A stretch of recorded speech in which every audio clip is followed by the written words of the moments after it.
I really need that on standby for this one. Screw the freaking intro this week. I'm too pissed off. Alright, so here is Bleach chapter review number 568 entitled Here, Fear, Here, 2.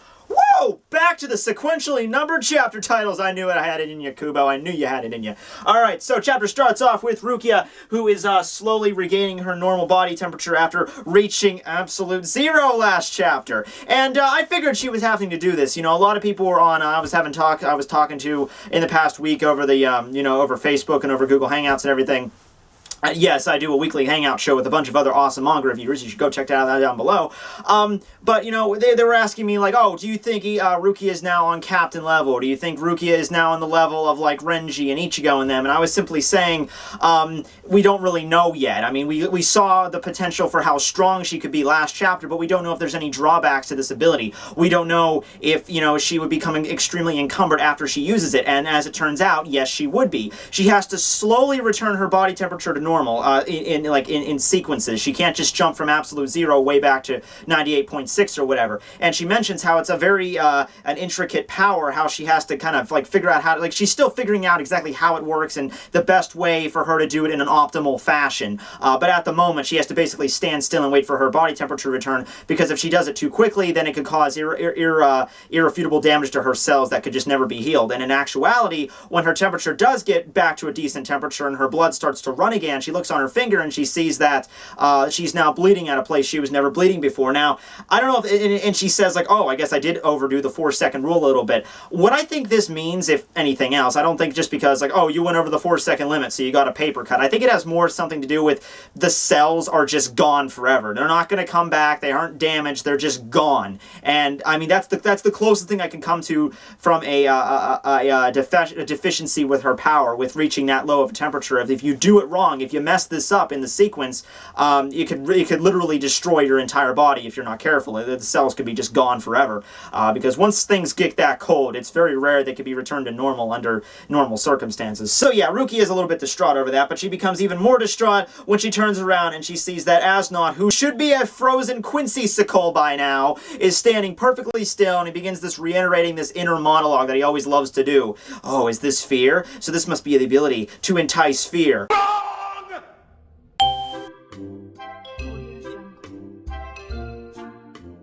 And he starts stating how it's not actually fear, and how the only thing that Asnot really fears is being chastised by Yuha Bach, or to be more specific, being chastised by Yuha Bach and having his power removed from him. As we've stated with the past couple chapters, how Yuha actually owned all the original Sternritter abilities and gave them out to each one of the followers who became the Sternritter later. He can very well take that power back pretty much whenever he so chooses. Or, you know, as with Kangdu and BG9, if they lose a battle, they can very much just take that power back forcefully if need be. So that's the only thing Asnot really fears. And yeah, basically losing your entire identity or existence as a Quincy, or the entire purpose that you have in your life, is just zapped away in an instant. Yeah, I can understand being a little bit afraid by that. But that's beside the point. The more point that you guys have to meet here is that Asnot not only survived absolute zero, he's perfectly fucking alright, and the only thing that got damaged in the entire battle was his face mask, and maybe a little bit of his clothing. You know, I gotta love that. You know, the Shinigami might suck at taking out the Sternritters, but they do a great job of just tearing their uniforms to shreds. So if they ever wage war on American Eagle Outfitters, you better freaking hire, Toshiro for that crap. Because remember when he ripped Basby's cape or mantle? Man, that guy knows how to take out some polyester. Oh, right. Big shocker, though. We actually get to see what's under Asnot's mask.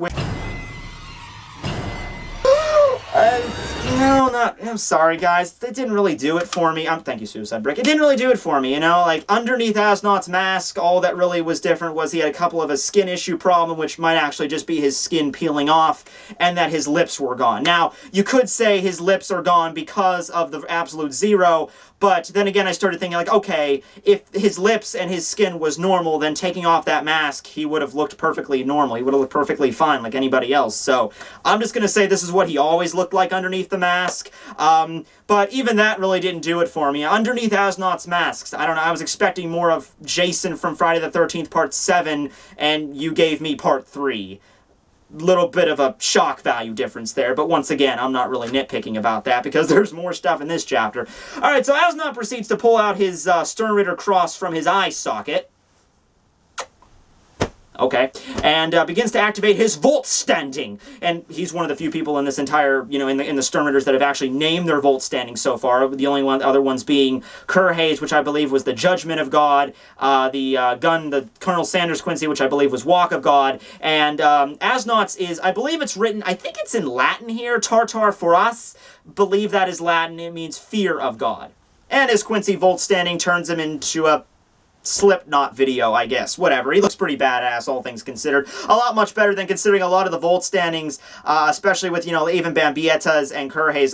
Well, Kurhaze was a little bit more neat, but the Colonel Sanders Quincy and Bambietta's pretty much look the same. It was just wings and the halo thing. That's basically all it is. At least his, you know, his actual appearance changes a little bit. I mean, Kubo could have enticed the fear aspect a little bit more. I mean, all you really did to him was give him a little bit more of a demonic face and then the stitch, that one single stitch running down him. I mean, unless the freaking Creeper from Jeepers Creepers is going to pop out of that thing, I'm not really sold here. I mean, I could even make this thing look a little bit more foreboding. You know, just add a couple more stitches all around his body, maybe one on his head, give him creepy-ass eye pupils, and then maybe have some, like, goo, like blood or viscous fluid that's, like, fermenting in his body, just dripping out of the disgusting, unclean stitches in his, you know, that's, like, compressing his form together. Like, that would be a little bit more badass, but what can you do?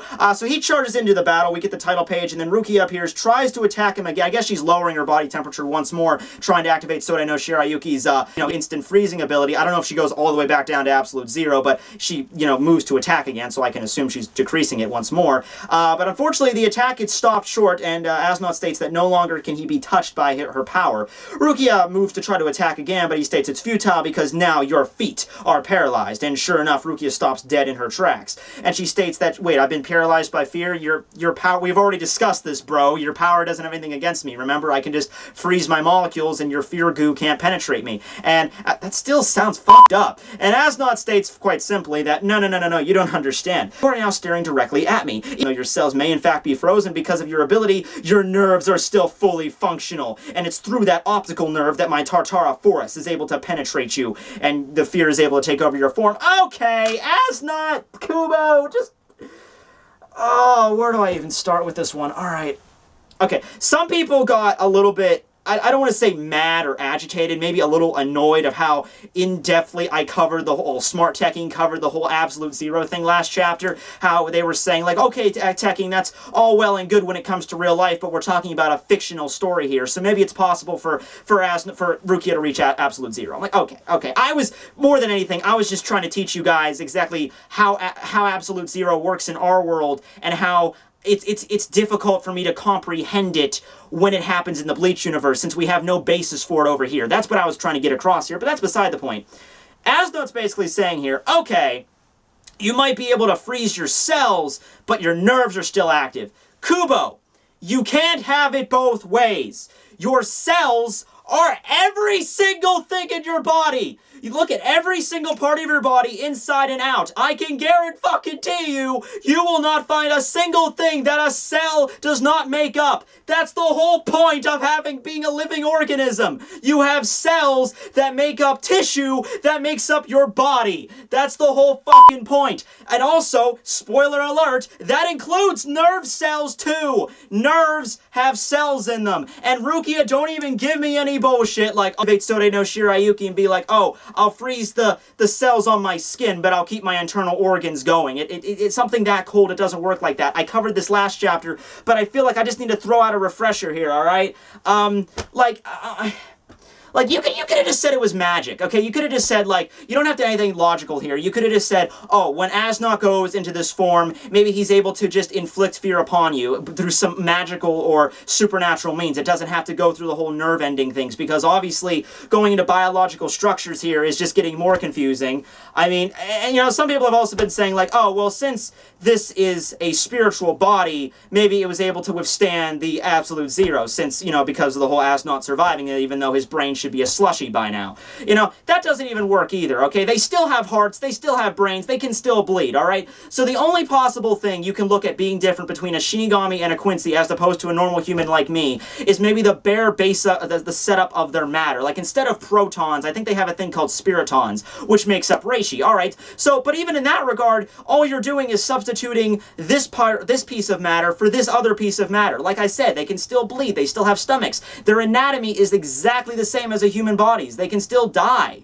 So, you know, it's not like they're that much different than anything else. Maybe their particles are made up with a different substance, but they can still, everything can still be the same. So, that's the thing with the Absolute Zero. I mean, maybe Asnot used the Blute Vein to protect himself from Absolute Zero, but this is such an insanely cold temperature. I mean, if you're gonna say a Blute Vein can protect you from Absolute Zero, what else can it protect you against? Can, I don't know, a freaking vacuum of space, a nuclear explosion? Hell, why not even a black hole? Blute Vein can protect you from a black hole. You know, so, I fucking... Moving on, so Asnot opens up his fear territory, whatever, which basically summons this giant arena with, like, this grid pattern on it, and through this patterned area, he's able to summon all these creepy-ass eyes, which no matter what direction Rukia stares in, she'll meet Asnot's gaze, and this will infect her with her fear. Oh, okay, so Asnot's not a member of Slipknot, he's just fucking Alucard. Makes sense to me. Release restraint level 1. Level what? Fuck! Alright, so, Asnot states goes off on his fear monologue, like part number 6, addendum the 15th, where he states that, you know, even though what direction you look in, it doesn't matter, you can shut your eyes, it doesn't matter, because happy memories will linger in your mind, certainly, but fearful memories will linger in your mind even more, and we get a nice little collage there of, I guess, every frightful memory that Rukia's ever experienced. Funny that Cayenne's not on there, considering, you know, that was her apparently, like, worst skeleton in the closet, was that she killed Cayenne, although maybe she overcome that in her battle with Aranyero, but I highly doubt it. She should still feel some regret over killing the dude. But yeah, that's another thing, like, we only get one panel of it. We don't really get a lot of representation. Like, all we get is, like, Orihime and Ichigo and Byakuya's eyes, like, becoming black. We don't get a lot of insight. Like, this is a perfect example of, you know, like, show, don't tell. Like, I'm not saying go off on a huge flashback of maybe sending Rukia in present day, like, in her mind, into the past to confront Cayenne as a, you know, as a character, and then Cayenne face melts off and, like, tries to strangle Rukia, although that would actually seem kind of cool. But, you know, just maybe go into a little bit of more elaboration exactly what Rukia's other bad memories are that, like, ruminate in her mind, aside from, you know, just the ones that we're common of, instead of just blanking out everybody's eyes. Rukia is obviously fucked at this moment. She's completely overcome by fear. She breaks out into the cold sweat. She starts to get bags under her eyes. She becomes extremely exhausted, and just when you think Asnot's just going to basically make her pass out, all of a sudden, behind Asnot, his fear area territory gets shattered apart, and there, in the opening, we see Byakuya Kuchiki come to rescue his sister. Okay. First off, I'm not mad at the cliche here, because this is a cliche that just kind of goes hand in hand with shonen. It's been around since, like, forever, since way back Dragon Ball Z, before Dragon Ball Z, with the whole idea, like, oh, there's the good guy, and the good guy's fighting against the bad guy, and then at first it looks like the good guy's gonna win, and then the bad guy pulls a bunny out of his hat or something, and then makes it, like, so he's gonna win, and then at the very last second before the good guy dies, another good guy shows up, like one we haven't seen in a while, or one we know has been training. It's like, oh, there he is, shit's about to get real, and then, you know, he shows up and saves the day and defeats the bad guy. Like, okay, I'm fine with that. I'm fine with that. But Kubo, fuck you. Just fuck you. Like, I don't say that lightly. I mean, I know a lot of people on the internet take that phrase lightly. They just say, like, fuck you, Kubo, for this, fuck you, No, Kubo, just fuck you. Because this is such a betrayal of everything Rukia has gone through, alright? You know, like, God forbid we have a character in this series who's a female, who's also on the tier of, you know, Ichigo and Renji and Byakuya and all the captains. Like, she can actually hold her own here. God forbid we can't have that. Rukia, you know, she hasn't had any action since before the time skip. She fought against Riruka. Big whoop-dee shit. She was a human being. Her ability was maybe a little bit hacked. Wasn't really fighting seriously in that battle. And then you have her in this battle, and then you have her defeated at the beginning with the Quincy War, like, off camera. We don't know what happened with that. But Then we had her train at the Soul Palace, and I thought, okay, this is brilliant. This is taking Renji and Rukia, both characters that maybe they always wanted to aspire to be as strong as Ichigo, strong enough to hold that same level and to defeat enemies the same way Ichigo can, so they don't have to be dead weight. And the Soul Palace was a brilliant way to adapt those characters into the same level as like Dangai Ichigo when Ichigo defeated Aizen. So we had Renji, and Renji learned how the true name of his Bankai, and then we had Rukia, who learned the true name of her, the true ability of Sode no Shirayuki and fine-tuned it. So then Renji defeats Maste Masculine. I'm like, okay, awesome, great. And then Rukia shows up, and I'm thinking, okay, Rukia can at least take out one Stern Ritter now. We can at least have her take out one. Like, I'm alright with her taking out one, and then maybe having another one that's like, that does, like, her power doesn't work on, or maybe two at once, and then she has to be saved. But come on, she's not a fucking child, alright? She has trained with the elites of the Soul Society, and she still gets beaten down. That is bullshit of the highest degree. You know, you get over here. You know, Kubo, get over here. Get over here. Okay, we need to have a chat. We need to have a chat. All right? Fuck off! Rukia is not your fucking doormat. She is one of the main characters of the freaking series, and you are having her irate by Asnod's fear goo. This is ridiculous. Okay. Well, Byakuya is probably going to beat Asnod. I mean, people have been saying, like, oh, Asnod's, you know, revenge match because, you know, Byakuya was the one who had his Bankai stole by Asnod. So therefore, you know, he should be the one to defeat him, right? I mean, that's just how it goes. That's just the irony there. But that's not the point. All right, there's a difference between what happened here and what happened with, like, Shuhei with Maste Masculine. Yeah, Shuhei got beaten down, and then Kensei came and saved him. Because Shuhei, for number one, is not a main character like Rukia is. You might say, okay, maybe he's like a deutagonist, maybe he's like one of the secondary main characters, but main characters of Bleach, the first ones you'd probably think of, Ichigo, Renji, Byakuya, Rukia, all right? And beside the fact, Shuhei's training wasn't such a big deal. The ones that were such a big deal was Byakuya's, Ichigo's, Renji's, and Rukia's because they were in the freaking Soul Palace, the place that no other Shinigami is supposed to ever go to. They were trained by the very elites, the people that made the Soul Society what it is today. Alright, you don't do that. Alright, like I said, why couldn't you have her just defeat one Stern Ritter? Why couldn't you had Asnod just crumble like a freaking slushy and then just have the fight over there? And then maybe two other Stern Ritters jump you, maybe the ones we haven't seen before yet, like maybe W or X or somebody, and then, you know, she's getting, you know, double teamed by these two guys before she had a chance to recover her body temperature, before she had a chance to go away and recover, and then Byakuya comes and shows up. That would be so beautiful! That would be magnificent to view that, how, you know, Byakuya and Rukia could stand on like the same tier and fight off enemies at the same level as they were. And you might be thinking, like, well, maybe Rukia and Byakuya are going to fight Asnod. Rukia is now well, first off, the damage has been done. The damage has already been done. But that's even saying Rukia could still stand and fight. I mean, she was about ready to pass out in this chapter. So I don't even know if the ability of Asnod's fear is just going to instantly vanish, because you think something like that would be longer lasting. But, I mean, this is one of the angriest reviews I've ever done, and I don't like to do this. I don't like to get up here and flame the hell out of Kubo and just make fun of the chapter, because there's so much of that on the internet right now about Bleach. But, you know what? I do a review how I feel, and I felt like this was a betrayal. So, you know what? That's what you're gonna get. So, if this is your first review you're watching of me and you think I'm just another Bleach hater, I'm really not. Please go watch my other videos. I'm honestly not. But this right here was a betrayal. And there's not a single goddamn word that you can use in the comment section below to make myself feel better about this. Like, oh, maybe it's this instead of this. You know, it's not going to happen. I'm sorry. Oh, wait, no. Maybe if it's a comment like this, maybe if it's like this, maybe that might make me feel a smidge better. But aside from that, unless you're freaking Lawrence Fishburne, you know, it's not going to happen. So, yeah, next chapter, you know, Rukia passes out and then Byakuya fights against Asnod. How did he even get there? I thought in order to get down to the Soul Palace, you know, Ichigo had to go down those stairs, you know, instead of just free falling, which what Renji and Rukia did, and I guess Byakuya did that too. He did like the free falling stuff, and he still had to go through, you know, he still had to heal completely. He had to get through the other palaces. He had to get another Zanpakuto from Nemea, because remember his original Zanpakuto was destroyed by Asnod in their first fight. So it's like, you know, he had to go through all this stuff, and he still managed to get there before Ichigo did. Okay, that makes sense. Yeah, that makes total sense.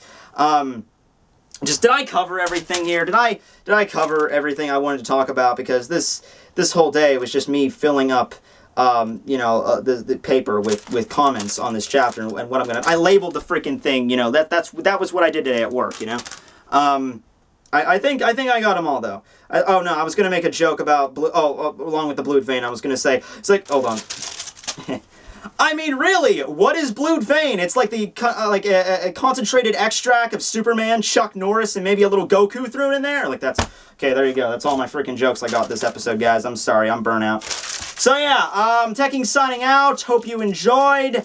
Hopefully next week Kubo figures out some way to fix this. Yeah, I don't see it because once again damage has already been done. But hope you managed to get through this video without making a hater comment. So. I'm really sorry, guys. I don't like to do this kind of crap. See ya.